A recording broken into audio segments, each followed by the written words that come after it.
God se woord lees ons uit die brief aan die Filippense, hoofstuk 3.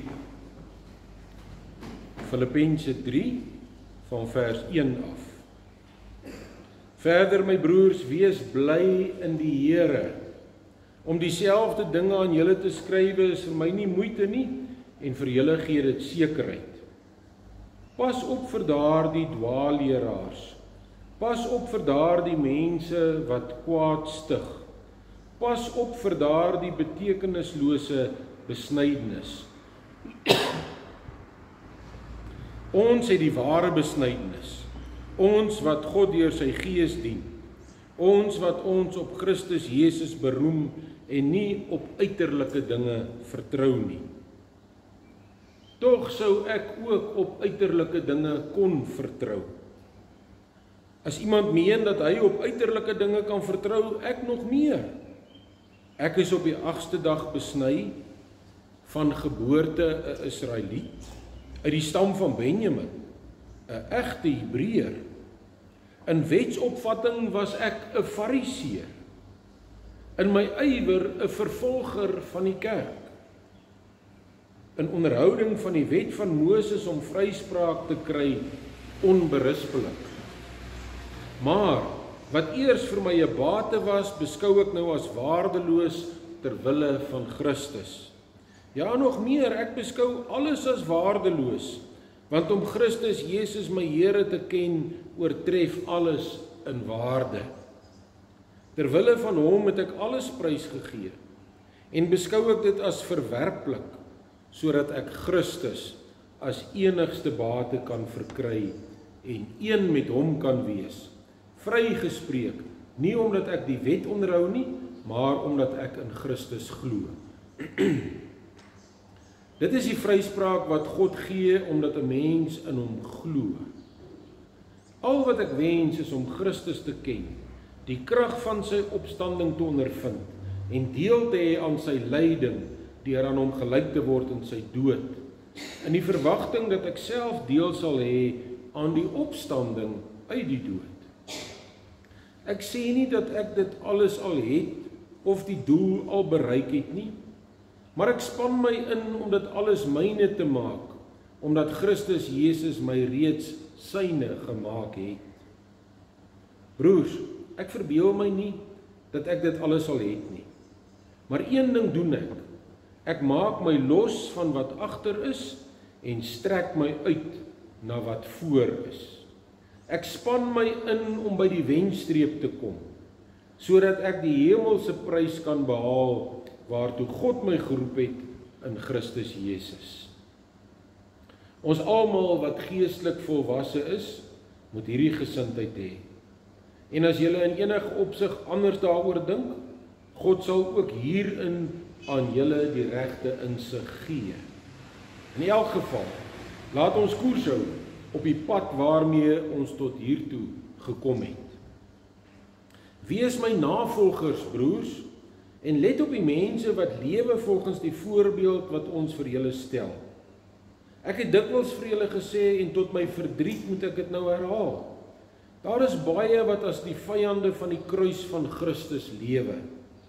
Die verderf is hulle einde. Die maag is hulle God. Hulle skande is hulle trots. Hulle is aardsgesind. Maar ons is burgers van die hemel, van waaraf ons ook die Here Jesus Christus as verlosser verwag. Deur die krag waarmee hy alles aan homself onderwerp, sal hy ons nederige liggame verander, om so sy verheerlikte liggaam te wees. Ons teks is vers 8. Ja, nog meer, ek beskou alles as waardeloos, want om Christus Jesus my Here te ken, oortref alles in waarde. Ter wille van hom het ek alles prysgegee, en beskou ek dit as verwerplik, sodat ek Christus as enigste bate kan verkry.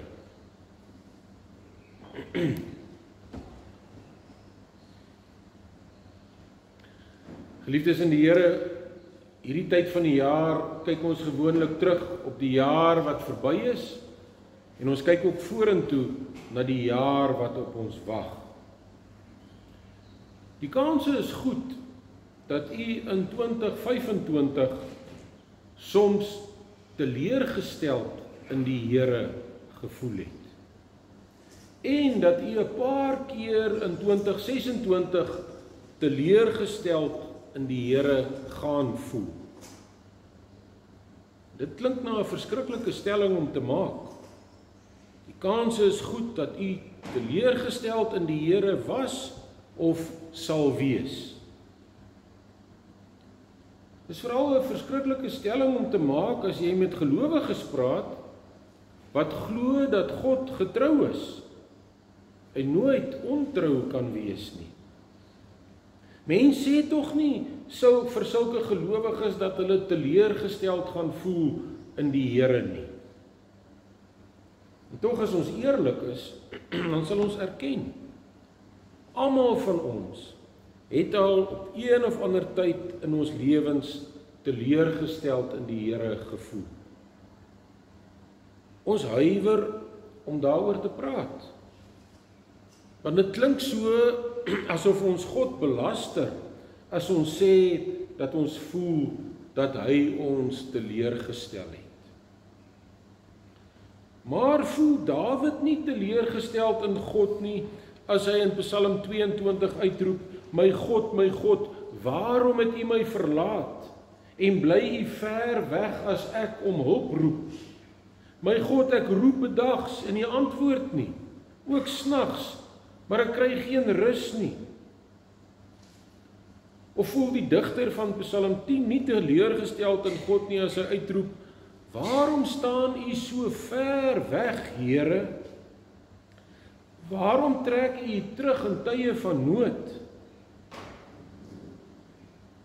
Is Asaf nie teleurgesteld in die Here nie as hy in Psalm 74 vra: waarom, o God, hou U aan om ons te verstoot? Waarom is U kwaad vir die kudde wat aan U behoort? Is Habakuk nie teleurgesteld in God nie as hy vra: hoe lank moet ek om hulp roep voordat U hoor, Here? Moet ek bly kla by U oor geweld voordat U red? Waarom laat U my die onreg sien wat gedoen word? Waarom kyk U toe as daar soveel ellende is? Slegte mense het die oorhand oor die goeies en so word die reg verkrag. Is Moses nie teleurgesteld in God nie as hy vra: waarom behandel U my so sleg? Waarom is U my nie goedgesind nie, dat U die verantwoordelikheid vir hierdie hele volk op my gelaai het? Ek sien nie langer kans om hierdie volk alleen te dra nie, want dit is te swaar vir my. As U so met my wil maak, kan U my maar gerus om die lewe bring, as U my goedgesind is. Hierdie slegte behandeling kan ek nie meer verduur nie. Nommer 11. Is Gideon nie teleurgesteld in God nie as hy vir die engel vra in Rigters 6: ekskuus meneer, maar as die Here by ons is, waarom kom al hierdie dinge oor ons?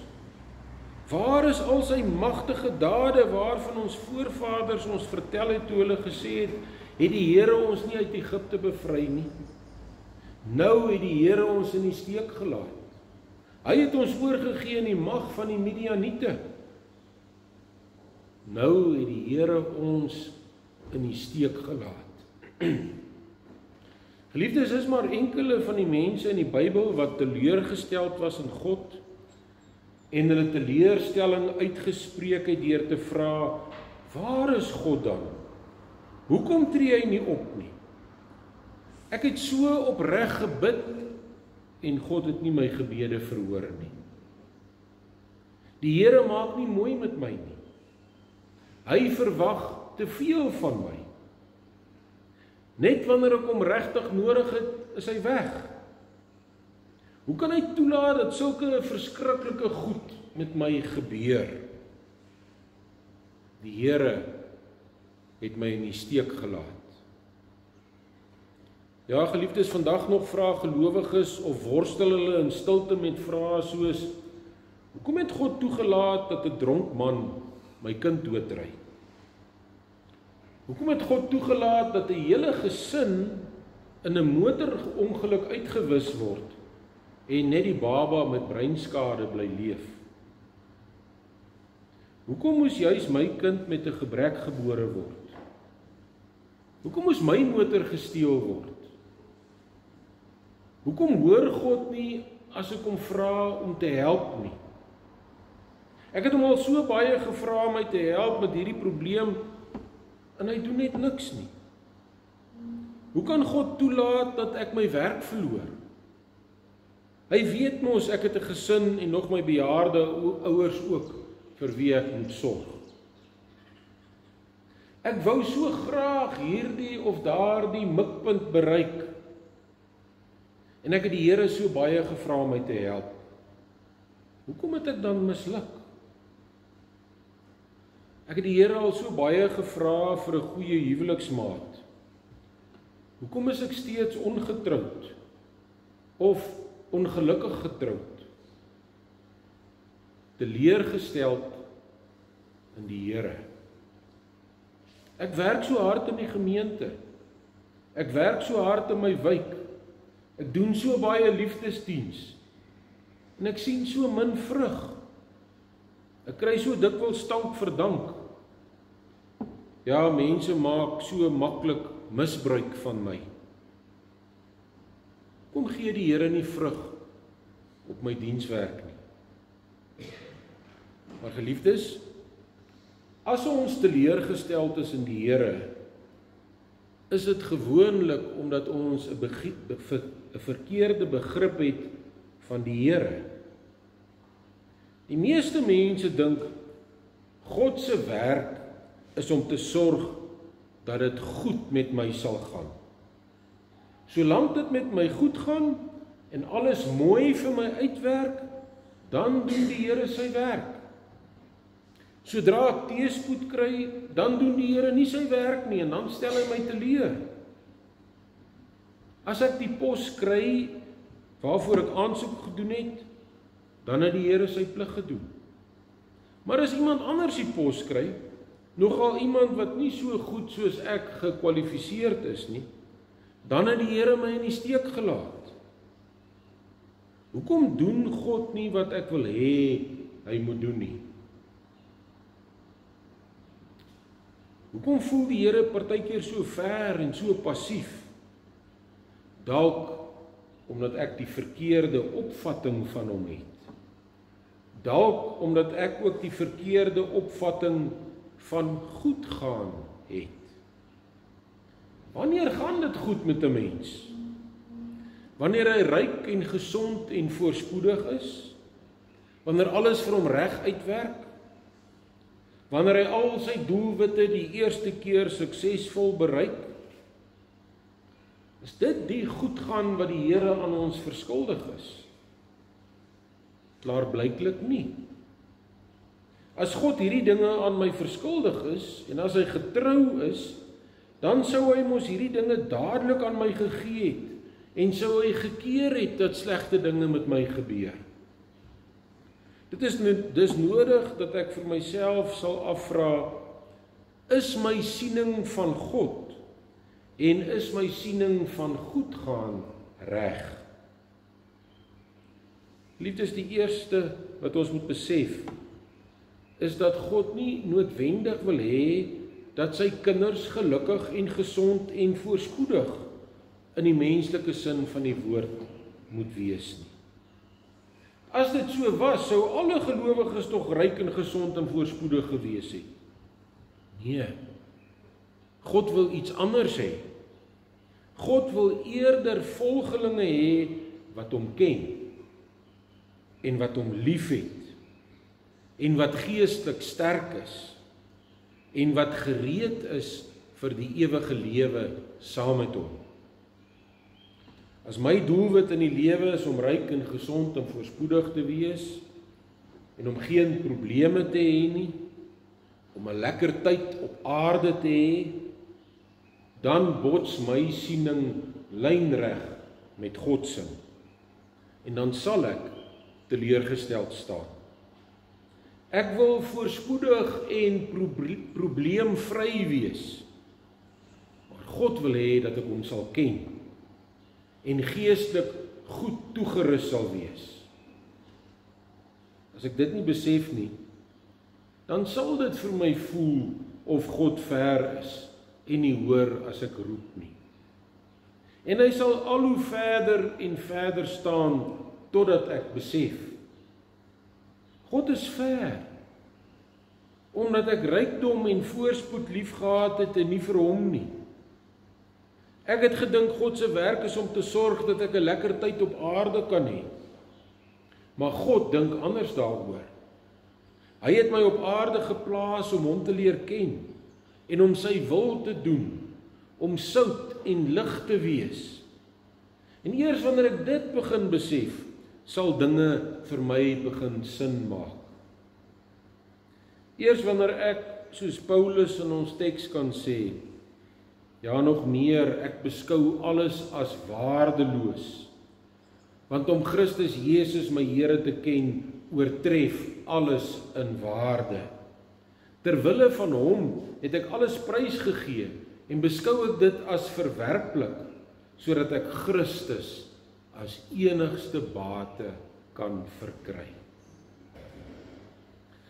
Eers wanneer dit my uitgangspunt is, dan sal ek begin verstaan wat in my lewe aangaan.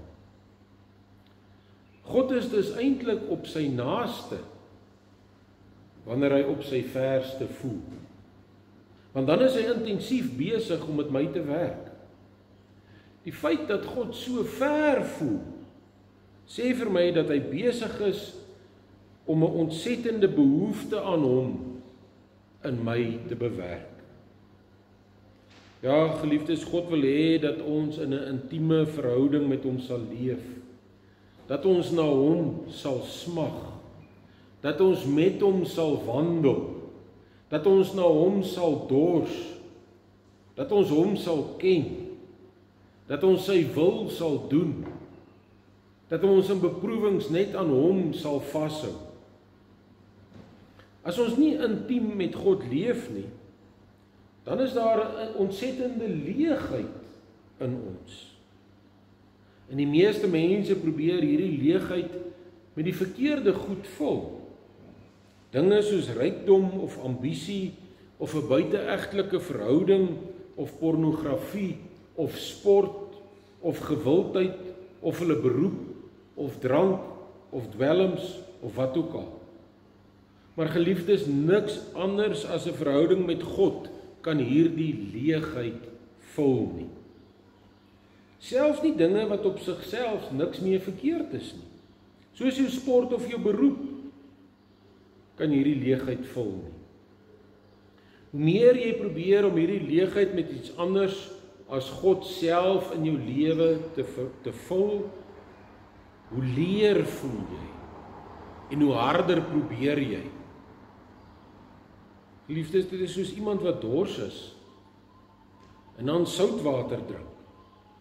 Hoe meer hy drink, hoe dorser word hy. Geliefdes, God sal daardie water al hoe souter en souter maak, totdat ons op 'n dag besef, hierdie goed waarmee ek die leegheid in my lewe probeer vul, sal my nooit versadig nie. Net God self en 'n persoonlike verhouding met hom kan dit doen. En deur sy Gees bewerk God self die regte begeerte en doelwit in ons. Ek beskou alles as waardeloos, want om Christus Jesus my Here te ken, oortref alles in waarde. Terwille van hom het ek alles prys gegee en beskou ek dit as verwerplik, sodat ek Christus as enigste bate kan verkry. Eers wanneer dit my gesindheid is, eers dan kan ek dit verstaan, hoekom God soms so ver gevoel het, hoekom hy nie gedoen het wat ek gevra het nie.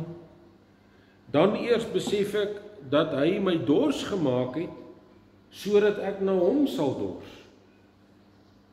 Dan eers kan ek gelukkig wees, wanneer ek in my pyn, in my teleurstelling, in my verslaandheid, God self ontmoet.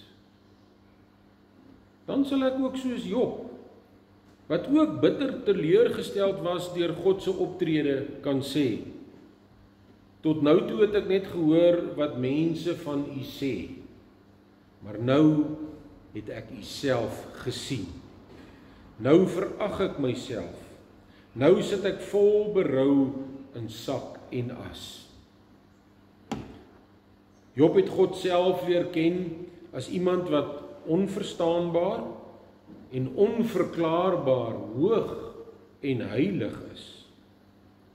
Nou kon Job rustig raak, want hy het besef, ons kan God se optrede nooit ten volle verklaar nie. Ons sal in hierdie lewe nooit al die antwoorde op ons vrae kry nie. Maar wat ons wel weet is, dat God groot en goed is. Job het geleer, dit is beter om God te ken, as om al die antwoorde op ons vrae te ken. Dit is beter om God te ken, as om al die antwoorde op ons vrae te ken. Om God te ken, oortref alles in waarde. Geliefdes, ons moet vrede maak met die feit, dat ons nooit in hierdie lewe God se optrede ten volle sal kan verstaan nie. Ons sal hier nooit al die antwoorde hê nie. Anders as Job se vriende, moet ons erken dat ons partykeer moet sê, ek weet nie hoekom dit gebeur het nie. Maar wat ons wel weet is, ons ken vir God. God wat groot en goed is. God wat alles vir ons ten beste beskik. God wat met die eerste Kersfees vir ons 'n verlosser beskik het. God wat vir ons sorg. God wat ons staande hou in beproewings. God wat sy seun aan die dood oorgegee het in ons plek. God wat deur sy gees in ons woon. God wat ons sal lei in 2026. En daarom kan ons, wanneer iets verskriklik met ons gebeur, wat ons nie kan verstaan hoekom dit gebeur het nie, vas en seker weet, al het ons nie al die antwoorde nie, ons ken vir God, wat meer werd is as al die antwoorde. Hy is immer self die groot antwoord. Ook wanneer dit voel, God behandel ons daarom nou bitter onregverdig, moet ons weet, God kan nooit onregverdig wees nie.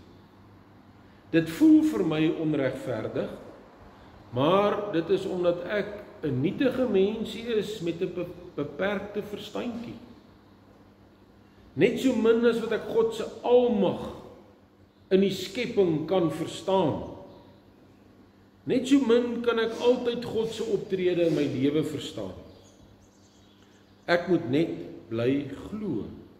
God is groot en goed, en daarna streef om God beter te leer ken. Hierin is Job vir ons 'n sprekende voorbeeld. Toe dit bitter swaar met hom gegaan het, het hy gesê, ek weet, my verlosser leef. En Paulus, ek beskou alles as waardeloos, want om Christus, Jesus my Here te ken, oortref alles in waarde. Terwille van hom het ek alles prys gegee, en beskou ek dit as verwerplik, sodat ek Christus as die enigste bate kan verkry.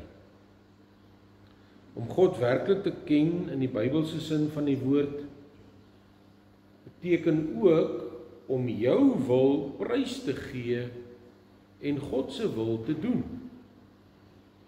Ook hierin het ons Here Jesus vir ons die perfekte voorbeeld gestel. Wat bid Jesus enkele ure voordat hy wreed vermoor sou word, en die las van die gelowiges van alle eeue se sonde op sy skouers sou neem. Ons lees in Matteus 26, en hy het 'n bietjie verder gegaan en daar gekniel met die gesig teen die grond en gebid, my Vader, as dit moontlik is, laat hierdie lydensbeker by my verbygaan. Moet nogtans nie doen soos ek wil nie, maar soos U wil. 'n tweede keer het hy gaan bid en gesê, my Vader, as hierdie lydensbeker nie by my kan verbygaan sonder dat ek dit drink nie, laat U wil geskied. Hy het dus gebid, my Vader, as dit moontlik is, laat hierdie lydensbeker by my verbygaan, moet nogtans nie doen soos ek wil nie, maar soos U wil. As hierdie lydensbeker nie by my kan verbygaan sonder dat ek dit drink nie, laat U wil geskied. Kort tevore het hy nog sy disippels geleer om te bid, laat U wil geskied, soos in die hemel, net so ook op die aarde. En nou, wanneer die gehoorsaamheid aan die wil van die Vader hom sy lewe gaan kos, nou hardloop Jesus nie weg nie, hy raak nie opstandig nie, nee, hy bid, my Vader, as dit moontlik is, laat hierdie lydensbeker by my verbygaan, moet nogtans nie doen soos ek wil nie, maar soos U wil. Laat U wil geskied, beteken volgens die katekismus, gee dat ons en alle mense ons eie wil prys gee, om aan U wil, wat alleen goed is, sonder enige teepratery gehoorsaam te wees, sodat elkeen sy ampt en beroep net so gewillig en getrou kan uitvoer, soos die engele in die hemel. Geliefdes, om opreg te bid, laat U wil geskied, behels dus dat jy bereid moet wees om jou eie wil prys te gee, soos Jesus Christus, net voor sy gevangenneming, wat hy geweet het op sy kruisiging sou uitloop, is Jesus in die tuin van Getsemane om te bid dat God se wil sal geskied en nie sy eie wil nie. Ja, Jesus leer ons en stel self die voorbeeld. Gee jou eie wil prys, doen God se wil, doen dit bidend. Geliefdes, veral in beproewings leer ons God ken. Deur beproewings leer ons dat ons God nie altyd kan verstaan nie, maar dat hy groot en goed is. Deur beproewings verdiep ons geloof en ken ons God nie net deur die hoorsê van ander mense nie, maar leer ons hom persoonlik ken. En wanneer ons God persoonlik ken, dan besef ons, alle ander dinge is waardeloos. Om God te ken oortref alles in waarde. Daarom kan ons alles wat ons so vashou in hierdie lewe maar prys gee, sodat ons Christus as enigste bate kan verkry. Daarom streef ek ook daarna om God beter te leer ken. Dit oortref alles in waarde. Om God te ken oortref selfs voorspoed. Geliefdes, mag ons aan die einde van hierdie jaar God se troue liefde in ons verlede raak sien. En mag ons aan die begin van 'n nuwe jaar net een doelwit en een begeerte hê, om God waarlik te ken en om hom van harte te dien. Om ook te kan sê, ek beskou alles as waardeloos, want om Christus Jesus my Here te ken oortref alles in waarde. Terwille van hom het ek alles prysgegee en beskou ek dit as verwerplik, sodat ek Christus as enigste bate kan verkry. Mag hy self deur sy Gees ons daartoe lei in die jaar wat voorlê. Amen. Kom ons dank saam.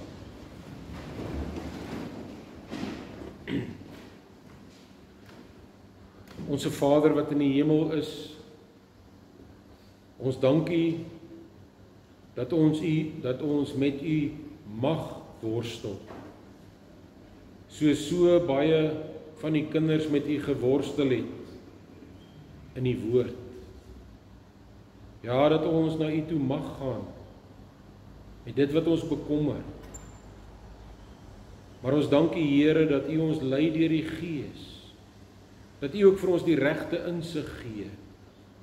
Die besef dat dit nie U eerste en grootste taak is om te sorg dat dit goed gaan met ons nie.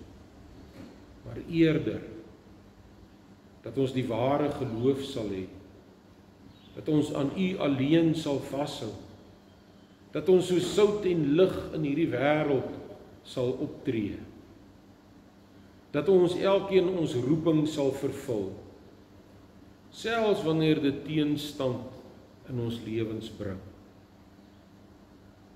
So Vader, ons bid dat U ook vir ons hierdie insig sal gee in die jaar wat voorlê. Dat ons ook in die beproewings wat beslis op ons pad sal kom, U beter sal leer ken. Dat ons sal besef dat U ook daarmee 'n goeie doel het. Dat U ons geloof suiwer en dat U ons nader bring aan U daardeur. Dat ons selfs, soos U woord sê, baie bly sal wees wanneer allerlei beproewings oor ons kom. Omdat ons weet dat dit 'n groot geestelike vrug in ons lewens werk. Ja, ons bid dat U ons elkeen sal toerus in die jaar wat voorlê, dat U ons sal lei en dat ons U sal dien met oorgawe. Ons vra dit in Jesus Christus se naam. Amen. Liefdes, ons gee nou geleentheid vir die diakens om die liefdesgawes in te samel. Daarna sal ek die slotsang aankondig.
Geliefdes, ons slotsang is die beruiming van Efesiërs 3, Paulus se gebed vir die Efesiërs, en as ons dit sing, kan ons daarop let dat hy nie bid vir enige aardse voorspoed nie, maar net vir geestelike seëninge.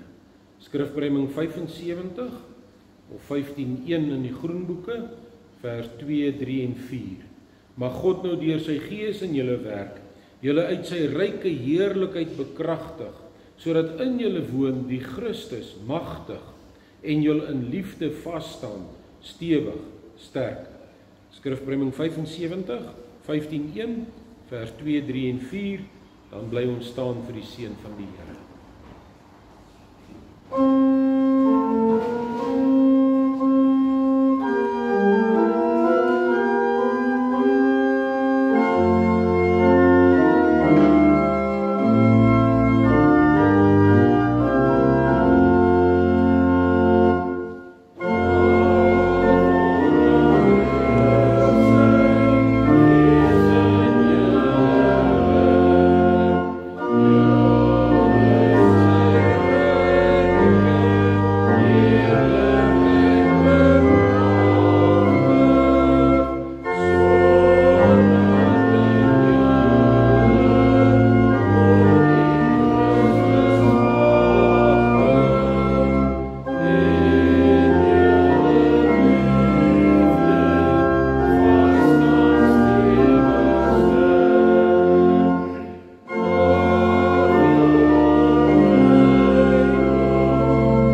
van Jesus Christus ons Here, die liefde van God ons Vader en die gemeenskap van die Heilige Gees is met u en bly met u.